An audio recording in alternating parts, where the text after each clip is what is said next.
Di sini nama Pak Tito, kalau nggak disebut namanya ngambek katanya. Masuk detik rupanya. Jadi saya mesti balas. Saya nggak disebut nama, nggak ngambek Pak. Saya ngambek kalau uang yang disediain pakai utang nggak dipakai juga. Jadi saya kumpulin uang banyak, gebuk-gebuk orang pajak, bea cukai ditumpuk di sana nggak dipakai. Sementara di sini bencananya masih susah masyarakatnya. Itu aja Pak. Update sedikit tentang follow up meeting yang sebelumnya Pak Ketua. Saya kan udah mencoret tuh bintang di pergerakan mahasiswa IPDN. Udah jalan apa ya? 1.300 orang ke sini. Ya. Bagus sekali saya lihat tuh di detik di YouTube pelepasannya, jadi bagus sekali. Terus yang kedua adalah satgas jembatan Pak yang sebelah. Sekarang ganti orangnya Pak. Kalau punya utang bosnya datang, kalau udah utangnya lunas, anak buahnya datang Pak. Dia udah benar. Jadi kita alokasikan Pak 1 triliun ke Satgas Jembatan. Terus kemarin di Hambalang ada perintah ditambah 2 triliun. Jadi Satgas Jembatan punya alokasi dana harus sekarang 3 triliun. Kalau nggak beres juga jembatan di sini keterlaluan.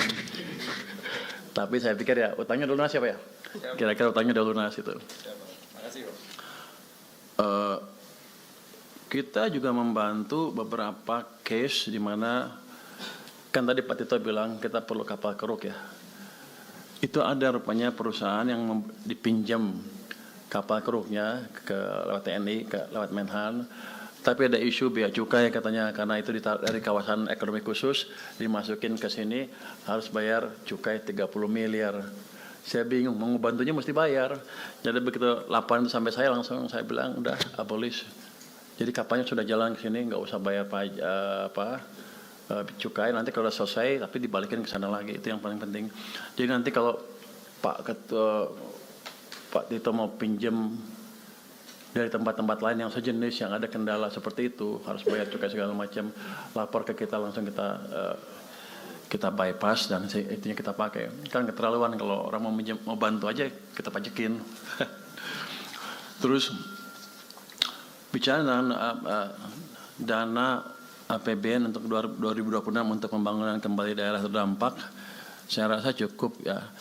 Untuk DSP di BNPB kami ada 250 miliar, tambah cadangan bencana 5 triliun, tambah juga arahan dari Presiden untuk menambah dana DSP 600 miliar.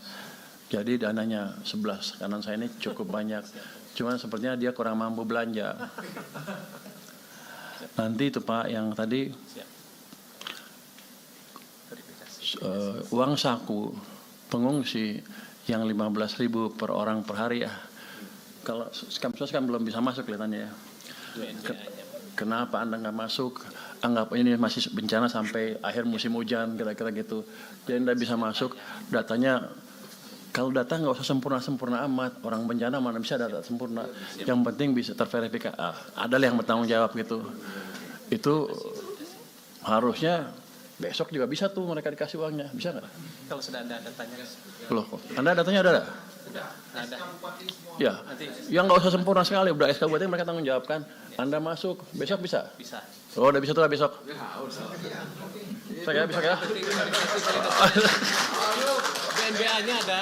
BNBA-nya ada. Oh, udah kalau nggak selesai tunggu data sempurna sampai kapan? Nggak ada data yang sempurna itu. Betul Pak. Kita buat data itu aja. Data saya bertahun-tahun, data penduduk bertahun-tahun nggak ada sempurna. Data beras aja nggak sempurna. Nggak ada yang sempurna. Saya pikir ambil resiko aja. Kan Anda yang beresiko, saya enggak. Pak Menko, sama satu lagi, syarat salur tadi, syarat salur. Oh, syarat salur. Syarat salur. Tidak terlalu ribet biar percepatan pembangunan di daerahnya. Kita lebih maju lagi Pak. Karena ini keuangan Pak. Cepat pokoknya. PMK relaksasi penyaluran dan penggunaan transfer ke daerah itu daerah terdampak ya. Itu PMK nomor 102 2025 untuk ini tanpa syarat Pak. Nggak ada syarat lagi jadi Pak. Jadi aman. Jadi PMK-nya udah ada. Jadi makanya tanggal 2 Januari kemarin ke sini sudah transfer penuh. Misalnya ke Tamiang tadi seperti Pak Tito bilang kita transfer 47 miliar Pak, tapi mereka punya di rekening mereka 132 sehingga mereka punya cash 160. Dari situ sih Tamiang tuh nggak ada kendala uang sebetulnya. Saya nggak tahu kenapa mereka nggak berani belanja Pak. Tekan juga mereka Pak, kalau itu suruh belanjain aja duitnya, mau ngumpulin bunga, nanti ada yang periksa loh. Itu Pak, Mas Pur, itu karena petugasnya yang terdampak, Atau pegawainya Ya. semua terdampak. Jadi kita backup dengan pegawai Kemendagri 100 orang di sana. Ya, Untuk poin saya salah adalah satunya. uang bukan masalah utama sebetulnya. Tapi kami kirim ke semua daerah di Aceh ya. Tanggal 2 tuh udah kita kirim semua. Provinsi 147 miliar. Aceh Barat 50 dan lain-lain. Tamiang seperti saya bilang tadi. Sampai kota Subulus Salam itu 20 miliar ya. Kita sudah kirim di bulan Januari itu untuk Aceh saja 1,279 triliun. Jadi mereka cukup cash untuk gerak lah kalau mau. Tapi sepertinya kendalanya bukan cash aja. Seperti tadi administrasi yang tadi membuat mereka lambat juga. Jadi nggak masalah itu untuk cash.